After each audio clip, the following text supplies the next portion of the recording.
इन्डियाका चर्चित ब्लगर अनि उनले देखाइरहेको यो ठाउँ हो कालापानी, नेपालको कालापानी। भाई इस जगह का नाम है काला पानी। ये देखो आई लव काला पानी। त्यस्तै यो अर्को गाउँ जसलाई उनले इन्डियाको पहिलो गाउँ भन्छन्, जिसका नाम है कुटी और ये इंडिया का फर्स्ट गांव गाइस, इंडिया का फर्स्ट। इसके बाद कोई गांव नहीं है। मोदी जी ने बोला कि इसको फर्स्ट बोलना है, तो मैं आपको दिखाता हूँ, बहुत प्यारा गांव है जरा। यो भूमि पनि नेपालकै हो। अब भारतकै प्रधानमन्त्री नरेन्द्र मोदीले भिजिट गरेको अनि भारत माता की जय भन्दै गरेको यो अर्को गाउँ गुन्जी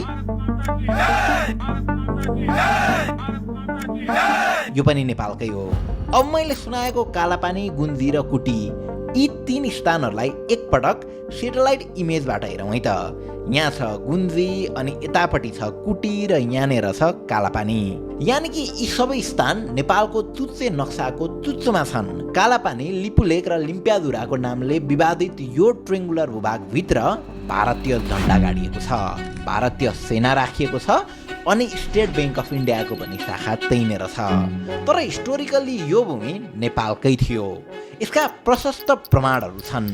तर नेपालको यो भूमिमा नेपाली सेनासँग नेपालका प्रधानमन्त्रीले जय नेपाल भन्नुपर्नेमा भारतका प्रधानमन्त्रीले भारत माता की जय भन्ने दिन चाहिँ कसरी आयो त? यो ठाउँको इतिहास खासमा के छ अनि यो हाम्रै हो भन्ने प्रमाणहरू के छन् त? अनि यो ठाउँमा को बस्छन् त? आउनुहोस् प्रमाण सहित यो सबै बुझ्ने कोसिस गरौँ आजको इनडेप्थ स्टोरीमा।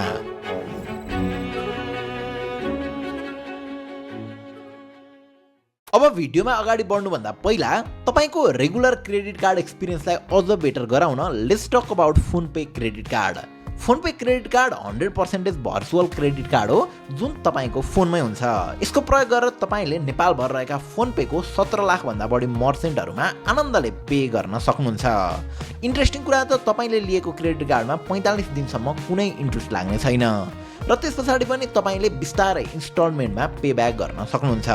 फोन पे क्रेडिट कार्डलाई एक्टिभेट गराउनको लागि आफ्नो मोबाइल बैंकिङ एपमा लगइन गर्नुहोस्। यदि तपाईको बैंकमा यो सुविधा छ भने यसरी अप्लाई नाउको अप्सनमा क्लिक गरेर यसलाई एक्टिभेट गर्न सकिन्छ। यसरी अप्लाई गर्ने क्रममा तपाईले आफ्नो क्रेडिट लिमिट, पेमेन्ट अमाउन्ट र पेमेन्ट डेट पनि चुज गर्न सक्नुहुन्छ। अब नयाँ युजर्सको लागि अप टु 50% क्यासब्याक पनि पाउनुहुनेछ, सो मौकाको फाइदा उठाउनुहोला। Okay, let's start the video. यो विषयलाई बुझ्न हामी आजभन्दा करिब 200 वर्ष अगाडि फर्कनु पर्ने हुन्छ। 1 नोभेम्बर 1814 मा भारतमा शासन गरिरहेको ब्रिटिस इस्ट इन्डिया कम्पनी र नेपालको गोर्खा राज्यबीच एङ्ग्लो नेपाल वार सुरु हुन्छ। करिब 16 महिनासम्म चलेको यो वार ट्रिटी अफ सुगौली गरेर समाप्त हुन्छ। सुगौली ट्रिटी अनुसार नेपालले पश्चिमको काली नदी पारीका सबै भूभाग र पूर्वको मेची पारीको भूभाग गुमाउँछ अनि यसरी नेपालको भूगोल महाकालीदेखि मेचीसम्म मात्र सीमित हुन्छ। त्यतिबेला ब्रिटिसर्सहरूले बकाइदा महाकाली नदी देखिने गरी यसरी नक्सा नै निकालेका थिए, जस अनुरूप यो काली नदी यानि कि महाकाली नदी भयो अनि यतापट्टि चाहिँ यो भारत भयो अनि यो चाहिँ नेपाल, अथवा त्यतिबेला नेपाल हैन निपल भनेर लेखिँदो रहेछ। अब यही एरियालाई अहिले लिपुलेक, कालापानी र लिम्पियाधुरा भनिएको हो। भनेपछि यो नेपालकै हो भन्ने हामीसँग एउटा सोलिड प्रमाण भयो। तर यो प्रमाण हुँदाहुँदै पनि, यसरी सबै इतिहास हुँदाहुँदै पनि समयसँगै त्यो ठाउँ कसरी नेपालको हातबाट फुस्किँदै गयो त? अब यी क्षेत्रहरूमा त्यो समय पनि एकदमै पातलो बस्ती थियो। अझ त्यति बेला देश, नागरिक, नागरिकता, विकास, प्रशासन यस्ता कुराहरूले जनतालाई खासै छुँदैन थियो, आवश्यकता नै थिएन। त्यही भएर उनीहरूलाई आफू कताको हो, कुन राज्यमा छु भन्ने कुरामा खासै टाउको दुखाइ नै हुँदैन थियो। सो एकदमै पातलो बस्ती भएका कारणले पनि नेपाल राज्यले त्यो भूगोल आफ्नै भए तापनि त्यति बेला त्यहाँ आफ्नो सुरक्षा पोस्ट राख्न जरुरी ठानेन। तर भारतीय सुरक्षा निकायले भने कालापानी क्षेत्रलाई भारतको लागि असुरक्षित ठान्थ्यो। यो ठाउँलाई नेपालले पनि व्यवस्था गर्ने हो भने चाइनिजहरू यो भूभागको थ्रु इन्डिया पस्न सक्छन् भन्ने उनीहरूमा ठुलो डर थियो। यो डर त तब चुल्यो जब 1962 एडी यानि कि विक्रमसम्म 2019 मा इन्डिया र चाइना बीच टेरिटोरियल डिस्प्युटका कारण वार भयो। त्यही भएर इन्डियाले कालापानी क्षेत्र नेपालको हो भन्ने थाहा हुँदाहुँदै पनि नेपालसँग कुनै पनि छलफलै नगरी त्यहाँ सैनिक राखिदिन्छ। त्यति बेला अब नेपालमा राजा थिए महेन्द्र वीर विक्रम शाहदेव। महेन्द्रले त्यति बेला हाट्टो हुट्टो गरेको भए भारतसँग स्ट्यान्ड लिएर यो भूमि हाम्रो हो, तिमीहरू फर्क यहाँबाट भनेको भए अथवा चाहिँ छलफल मात्र गरेको भए पनि यो कुरा त्यति बेलै सुल्झिन्थ्यो। तर फेरि डिप्लोमेटिक हिसाबले हेर्दा दुई देशबीच युद्ध भइरहेको बेलामा भारतलाई त्यसो भनिदिने हो भने नेपालले इन्डाइरेक्टली चाइनालाई सपोर्ट गरे जस्तो देखिन्थ्यो। यसले सन्तुलन अलि बिगार्नेवाला थियो। त्यसैले पनि राजा महेन्द्रले यतिखेर भारत र चीनबीच लडाइँ भइरहेको छ, हामीले यो विषय उठाउँदा कुनै पक्ष लिए जस्तो हुन्छ, त्यसैले लडाइँ सकिए पछाडि यो विषय उठाउनुपर्छ र समाधान खोज्नुपर्छ भनेर युद्ध भइन्जेल आँखा चिम्लिए जस्तो गर्छन्। तर उनले चिम्लिएको आँखा भारत र चीनको लडाइँ सकिए पछाडि पनि खुल्दैन। उनले यो मुद्दा उठाउँदैनन्, जसको कारण भारतीय सेना कालापानीमा बसि नै रहन्छ। यहाँ एउटा एकदमै महत्त्वपूर्ण तथ्य के छ भने विक्रमसम्म 2019 मा जब त्यो युद्ध सुरु भयो त्यसको अघिल्लो Super! I tak się właśnie czujesz, kiedy widzisz Superboost w Superbet, czyli zakład z podwyższonym kursem i szansą na większą wygraną. Superbet. Jednym słowem, super!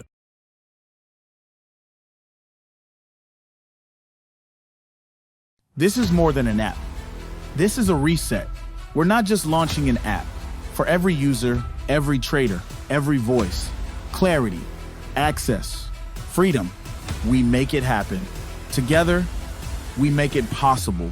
Download the Bybit EU app.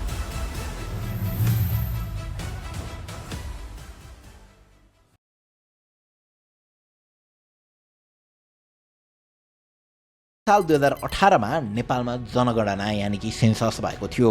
त्यो र त्यस अगाडिका सेन्सससम्मै यो क्षेत्रभित्र पर्ने गाउँहरूमा कुटी, गुन्जी र नाबीमै नेपालको लागि जनगणना भएको थियो। यानि कि त्यो ठाउँलाई जनगणनामा नेपालको दार्चुला जिल्लाको गाउँ मानिएको थियो र बकाइदा सेन्सस भएको थियो। यो हाम्रो अर्को ठुलो प्रमाण हो। त्यसैले पनि त्यो ठाउँ नेपालकै हो भन्ने क्लियर थियो। यो कुरा भारतलाई पनि मजाले थाहा थियो। त्यही भएर काहीँ कतै चाहिँ चाइना इन्डिया वारको बेलामा इन्डियाका तत्कालीन प्रधानमन्त्री जवाहरलाल नेहरूले राजा महेन्द्रलाई इन्डियाका आर्मीहरूलाई कालापानी एरियामा अस्थायी रूपमा बस्न दिनु पर्यो भनेर अनुरोध पत्र लेखेका थिए भनेर पनि भनिएको पाइन्छ। अब उक्त पत्रको रेस्पोन्समा महेन्द्रले त्यस पछाडि के लेखे अथवा के भने यसबारे कतै काहीँ केही उल्लेख नै छैन। अनि उक्त चिठी पनि कहाँ छ भन्ने बारे केही पनि थाहा छैन। यो चिठी भेटिने हो भने एउटा ठुलो प्रमाण हुन सक्छ जसले इन्डिया सामु एज अ प्रुफको काम गर्न सक्छ। तर नेहरूको पत्र पाए पछाडि महेन्द्रको रेस्पोन्स मौन थियो भनेर चाहिँ धेरैले भनेका छन्। अर्थात् ती क्षेत्रमा भारतले सैन्य शक्ति राख्दै गर्दा महेन्द्र चुपै बसे। यसरी चाइनासँगको वारको न्युमा नेपाल भूमि छिरेका भारतीय सेनाहरू फेरि कहिल्यै फर्केनन्। अब पञ्चायत शासनको त्यो बेलामा अपोजिसन पनि कोही नभएकाले यो विषयमा कसैले आवाज उठाउँदैन। अनि राजा महेन्द्रको पनि मृत्यु हुन्छ। त्यस पछाडि विक्रमसम्म 2032 सालमा नेपालले आफ्नो पहिलो नक्सा बनाउँछ र यो नक्सा बनाउँदै गर्दा पश्चिमको सिमानामा केही कन्फ्युजन भएको थियो। लिम्पियाधुरालाई सिमाना बनाउने कि लिपुलेकलाई बनाउने भन्ने विषयमा दोधार थियो। उक्त दोधारलाई त्यति बेलै सुल्झाउनुको साटो दरबार पक्षबाट तत्काललाई नेपालको नक्सा निकालिहाल्नुपर्ने भएकाले लिपुलेक भन्ज्याङबाट निक्लेको नदीलाई आधार मानेर बनाऊ अनि पछि त्यो विषयलाई अध्ययन गरेर लिम्पियाधुरा क्षेत्रसम्मको नक्सा बनाउनु पर्छ भनेर भनिएको रहेछ। यसरी त्यति बेलाको लापरवाहीद्वारा लिम्पियाधुरा नेपालको नक्साबाट अलग हुन पुग्यो। अब पछि गएर 2038 सालमा त्यो विवाद सुल्झाउनका लागि भनेर दुई पक्ष बीचमा एउटा साझा सम्झौताद्वारा joint technical level boundary committee JTBC को गठन हुन्छ। यसले भारत र नेपालको बीचको 98% बोर्डर इस्युलाई रिजल्भ पनि गर्छ। तर सुस्ता र कालापानी क्षेत्रको मामिलामा भने सम्झौता हुन सक्दैन। अन्ततः 26 वर्षसम्म काम गरेर JTBC 2064 मा डिजल्भ हुन्छ। यसरी लामो समयसम्म यो विवाद नसुल्झाएका कारण यसमा हाम्रो दाबी झन कमजोर हुँदै गएको छ। विगत 60 वर्षभन्दा बढी समयदेखि त्यहाँ डेरा जमाएर बसेका भारतीय सैनिकहरूले हिस्ट्री नै रिराइट गरिरहेका छन्। जस्तै कालापानीमा एउटा गेट बनाइएको छ जसमा लेखिएको छ इन्डो तिब्बत सीमामा प्रहरी तपाईलाई स्वागत गर्छ। गेटमा लेखिए अनुसार यो गेटले कैलाश मानसरोवर जाने तीर्थयात्री र तिब्बतको तक्लाकोट व्यापार गर्न जाने भारतीयलाई मात्र स्वागत गर्दछ, नेपालीलाई गर्दैन। त्यहाँनिर नेपालीलाई प्रवेश निषेध छ। अनि कालापानीको छेउ एउटा तिरैतिर खोला पनि बग्छ जुन खासमा लिपु खोला हो। तर इन्डियाले उक्त नदीको नाम नै फेरिदिएको छ। लिपु खोलालाई उनले अहिले काली नदी भनेर भन्छ। यसरी लिपु खोलालाई काली नदी घोषित गरेर पश्चिमपट्टिको लिम्पियाधुरासम्मको 370 वर्ग किलोमिटर भूभाग इन्डियाले आफ्नो बनाइसकेको छ। कतिसम्म भने लिपु खोलालाई काली नदी नै हो भनेर पुष्टि गर्न खोलाको किनारमा इन्डियाले कालीको मन्दिर पनि बनाएको छ। तर यसमा पनि के छ भने हामीले स्ट्यान्ड लिन सक्ने हो भने अझै पनि यहाँनिर एउटा इन्टरनेसनल प्रमाण छ। इन्डियाले यो तिरतिरे खोला लिपु खोलालाई काली नदी भन्छ अनि यसकै आधारमा चाहिँ नेपालसित सिमाना कोरेको छ। अब यो विषयमा निकै इम्पोर्टेन्ट कुरा चाहिँ के छ भने अन्तर्राष्ट्रिय सीमा सिद्धान्त अर्थात् इन्टरनेसनल बाउन्ड्री प्रिन्सिपलको एउटा मुख्य प्रिन्सिपल टलविक प्रिन्सिपल अनुसार जब सिमानामा खोला नाला अथवा नदीहरू पर्दछन् तब जुन नदी गहिरो फराकिलो र लामो छ त्यही नदीलाई नै मूल नदी मानिने अनि अरू नदीहरूलाई चाहिँ शाखा नदी मानिने भनेर भनिएको छ। अब यसअनुसार हामीले लिम्पियाधुराबाट आएको महाकाली नदी जुन लिपु खोला भन्दा लामो फराकिलो र गहिरो छ त्यसलाई नै काली नदी भनेर मान्नुपर्ने हुन्छ। जुन कुरा वर्ल्डकै जिडिपी र्याङ्कको 5th नम्बरमा पर्ने इन्डियाले सायद बुझेको छैन होला, या भनौँ बुझ्न प्रयास पनि गरेको छैन, या भनौँ बुझेर पनि बुझ पचाइरहेको छ। यो कुराले पनि महाकालीको सिमानालाई प्रष्ट पार्दछ। तर यस्तो प्रमाण हुँदाहुँदै पनि हामीले केही गर्न सक्दैनौँ किनकि इन्डियाले नै पिठुरागढदेखि लिपुलेखसम्म 56 किलोमिटरको यो हाइवे पनि बनाइदिएको छ जसलाई प्रयोग गरेर इन्डियाले कैलाश मानसरोवर यात्रा र चाइनासँग व्यापार गर्दै आएको छ। अनि गुन्जीमा यसरी स्टेट ब्याङ्क अफ इन्डियाकै शाखा पनि खोलिदिएको छ। यो सँगै कहिलेकाहीँ युवा इन्फ्लुएन्सर्सहरूलाई यो ठाउँको प्रचार गर्न लिएर जान्छ अनि कहिले मोदी आफै सफ्ट पावर एक्सर्साइज गर्दै त्यहाँ Ja mu wtedy mówię, you going down, baby! Chodź, mordo, pokażę ci coś. Jak zwierzak, to aligator. Ale Franca. Jak wakacje, to Miami. A jak jazda, to z kursami. I to najlepszymi kursami. Pobierz aplikację i zarejestruj się w LVBet. Może być.